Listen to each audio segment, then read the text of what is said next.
आज 13 ऑगस्ट 2020. वेतन निधी वितरणाचा शासन आदेश कधी निर्गमित होणार?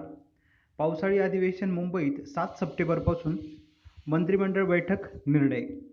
तर काल जी मंत्रिमंडळ बैठक झालेली होती त्याचे जे काही शासन निर्णय निर्गमित झालेले आहे त्याविषयी आपण पुढे माहिती बघणार आहोत. तर सर्वात प्रथम प्राथमिक माध्यमिक उच्च माध्यमिक शिक्षकांच्या अत्यंत जिव्हाळ्याचा जो विषय आहे, 62,000 शिक्षकांचं लक्ष ज्या शासन निर्णयाकडे लागलेला आहे तो शासन निर्णय म्हणजे वेतन निधी वितरणाचा शासन आदेश कधी निर्गमित होणार याकडे सर्व शिक्षकांचं लक्ष लागलेलं आहे. आणि याकरिता सर्व शिक्षक आमदार महोदय, पदवीधर आमदार महोदय, कॅबिनेट मंत्री, मग त्यामध्ये शिक्षण मंत्री असेल, अर्थमंत्री असेल, मुख्यमंत्री या सर्वांचाच हातभार लागलेला होता या निर्णया संदर्भात.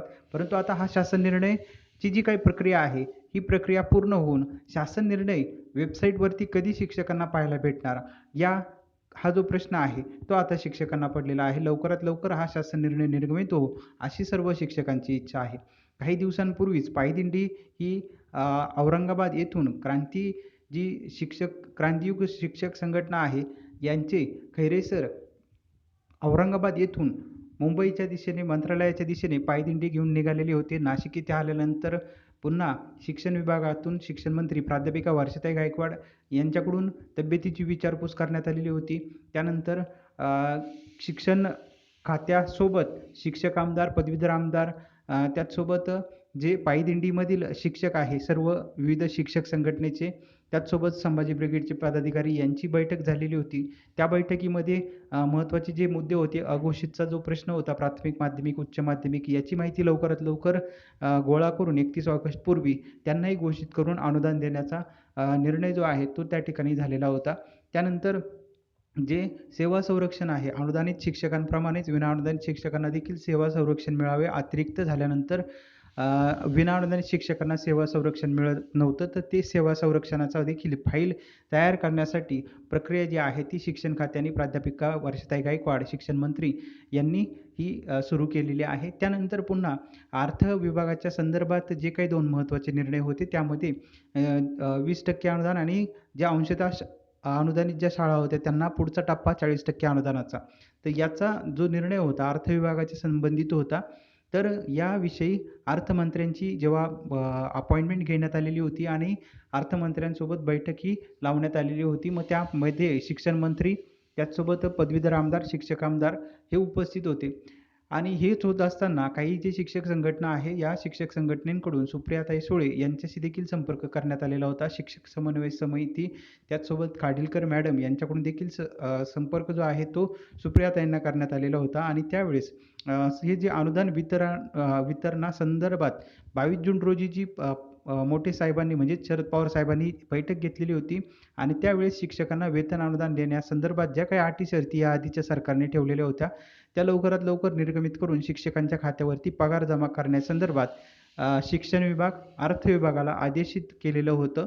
त्याचसोबत या बैठकीमध्ये शिक्षक आमदार महोदय देखील उपस्थित होते आणि जे शिक्षण खातं, अर्थ खात्यातील जे काही अधिकारी आहेत ते देखील उपस्थित होते. परंतु या आदेशाला 1.5 महिने होऊन उलटून सुद्धा अजून त्याची अंमलबजावणी झाली नाही. ही माहिती जी आहे ती शिक्षक संघटनेच्या पदाधिकाऱ्यांकडून, शिक्षकांकडून सुप्रियाताईंना जेव्हा सांगण्यात आलेली होती तर सुप्रियाताईंनी याबद्दल सांगितलेलं होतं की काहीतरी चुकत आहे आणि त्यामुळे निश्चितच ताईंनी सर्व शिक्षकांसमोर अजितदादांना फोन केलेला होता. अजितदादांचे जे OSD आहे त्यांना फोन केलेला होता आणि म्हणजेच अर्थमंत्र्यांच्या OSDंना भ्रमणध्वनीद्वारे सुप्रियाताईंनी फोन केलेला होता, संपर्क केलेला होता आणि त्याविषयी जी माहिती आहे ती घेतलेली होती.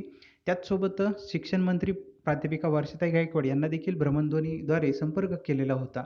आणि त्यानंतर हा जो विषय आहे जेव्हा बैठक दुसऱ्या दिवशी म्हणजे जी बैठक होती मंत्रिमंडळाची बैठक ज्या दिवशी होती त्या दिवशी सकाळी स्वतः पवार साहेबांचा म्हणजे शरद पवार साहेबांचा अर्थमंत्र्यांना, अर्थ विभागाला हा संपर्क झालेला होता आणि स्वतः पवार साहेबांनी हा जो शिक्षकांचा वेतनाचा जो प्रश्न आहे तो मार्गी लावावा याकरता सांगितलेलं होतं. लवकरात लवकर त्याची पूर्तता जी आहे ती करण्याकरिता सांगण्यात आलेलं होतं आणि त्यामुळे हा ऐन वेळचा जो विषय आहे, कारण काल जी कॅबिनेट झालेली होती त्यामध्ये कॅबिनेट नोटमध्ये हा विषय नव्हता. परंतु स्वतः पवारसाहेबांनी या विषयी सांगितल्यामुळे हा ऐनवेळी आणि त्याचसोबत शिक्षण मंत्री, शिक्षक आमदार यांच्याकडून आणि शिक्षक पदाधिकारी या सर्वांच्या प्रयत्नातून हा जो विषय आहे, ऐनवेळी हा विषय कालच्या मंत्रिमंडळ बैठकीमध्ये घेण्यात आलेला होता. आणि कॅबिनेट जी काही बैठक होती, मंत्रिमंडळ बैठकीमध्ये सर्व जे मंत्रिमंडळ उपस्थित होतं, तर या सर्व मंत्रिमंडळातील सदस्यांनी त्याला होकार दर्शवलेला होता.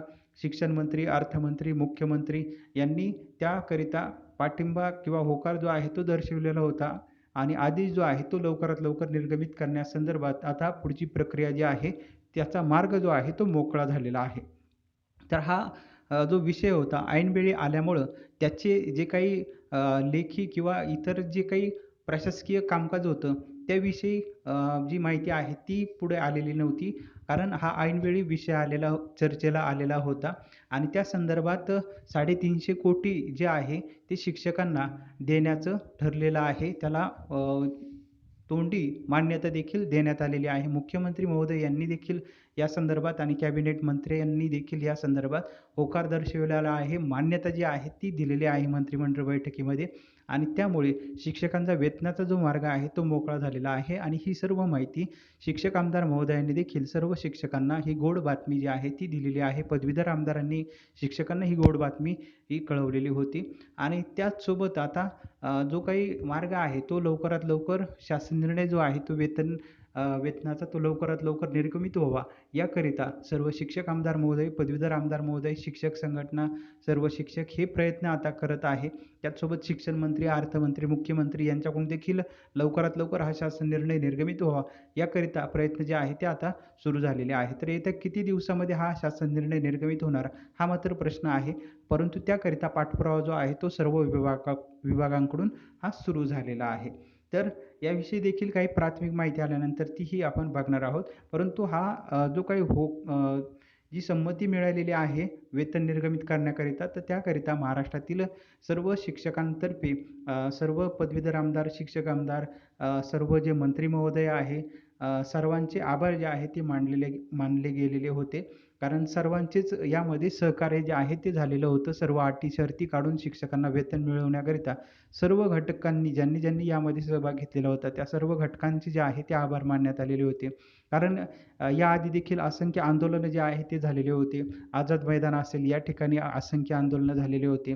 त्याचसोबत तालुका पातळी असेल, जिल्हा पातळी असेल, विभागीय स्तरावरती डेप्युटी डायरेक्टर असेल, आयुक्त कार्यालय या स्तरावरती देखील असंख्य आंदोलनं झालेली होते, उपोषणं झालेली होती मंत्रालय स्तरावरती.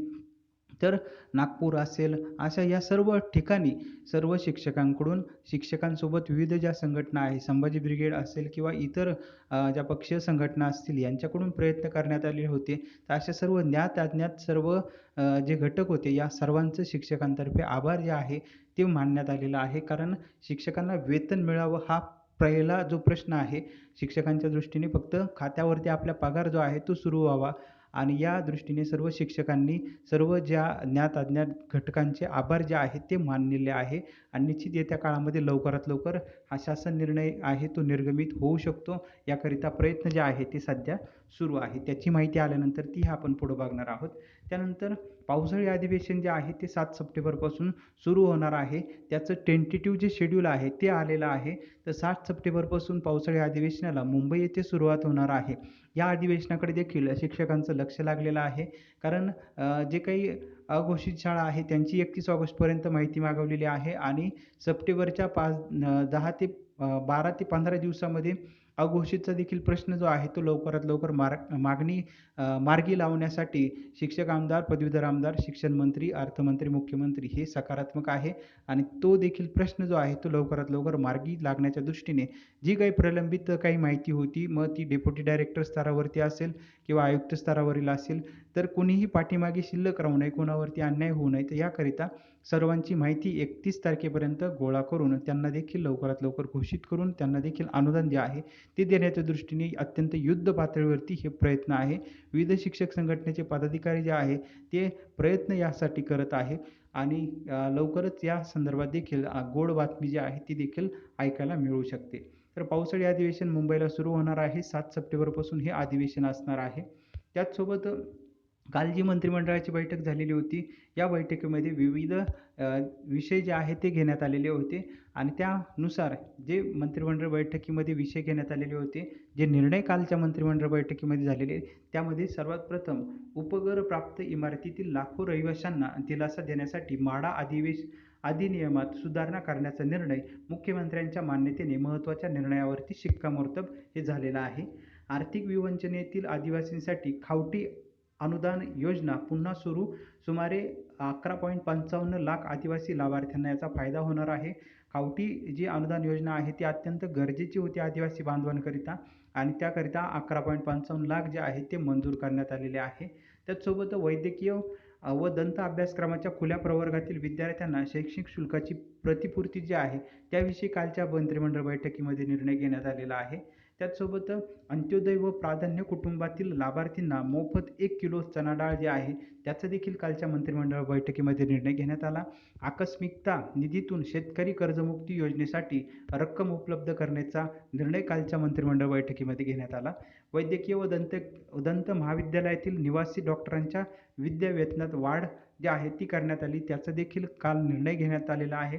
मुचकुंदी योजनेत सुधारित प्रशासकीय मान्यता देण्यासंदर्भात देखील कालच्या मंत्रिमंडळ बैठकीत निर्णय घेण्यात आला.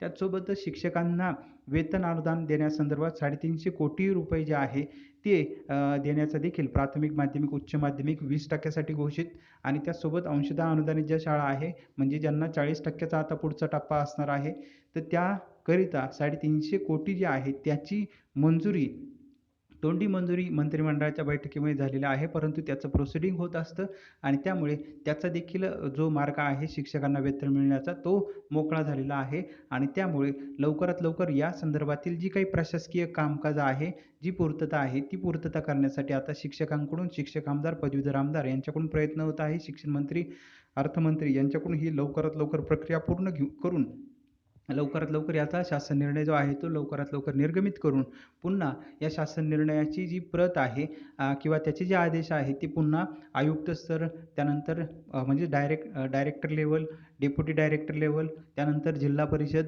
या पद्धतीने त्याची अंमलबजावणी आहे ती लवकरात लवकर करून ऑफलाईन पद्धतीने शिक्षकांच्या खात्यावरती पगार जमा करण्याचे आदेश जे आहे त्याचं कामकाज जे आहे ते इथून पुढे वेगाने होणं गरजेचं आहे आणि त्याकरिता शिक्षक संघटनेच्या पदाधिकाऱ्यांनी सर्व शिक्षकांनी एकत्र येऊन पुढील जे नियोजन आहे हा शासन निर्णय लवकरात लवकर निर्गमित करण्यासाठी कोणत्या पद्धतीने तयारी करायला पाहिजे याचं नियोजन करणं आता महत्त्वाचं आहे. त्याचसोबत शासन निर्णय निर्गमित झाल्यानंतर त्याची अंमलबजावणी करण्यासाठी मग डायरेक्टर ऑफिस असेल, डेप्युटी डायरेक्टर ऑफिस असेल, जिल्हा परिषद असेल याकरिता जे आदेश निर्गमित होणे गरजेचे आहे त्याची अंमलबजावणी लवकरात लवकर करणं या दृष्टीने पावलं उचलणं शिक्षक संघटनेच्या पदाधिकाऱ्यांनी शिक्षक संघटनेकडून होणं लवकरात लवकर गरजेचं आहे. पाठपुराव्यासाठी शिक्षक आमदार महोदय, पदवीधर आमदार महोदय यांच्याशी संपर्क लवकरात लवकर लावून हा प्रश्न तडीस नेण्याच्या दृष्टीने सकारात्मक दृष्टीने लवकरात लवकर मार्गी लागावा याकरिता लवकरात लवकर नियोजन करून हा प्रश्न सोडवणं गरजेचं आहे. तर येत्या काळामध्ये सर्वांनीच या अनुदानासाठी मदत केलेली होती. त्या सर्व घटकांचा शिक्षकांच्या वतीने आभार जे आहे ते मानण्यात आलेले आहे. लवकरात लवकर पुढील प्रक्रिया पूर्ण करण्यासाठी जे नियोजन जे आहे ते आता कशा पद्धतीने होणार आहे त्याची माहिती आल्यानंतर ती माहिती आपण पुढं बघणार आहोत.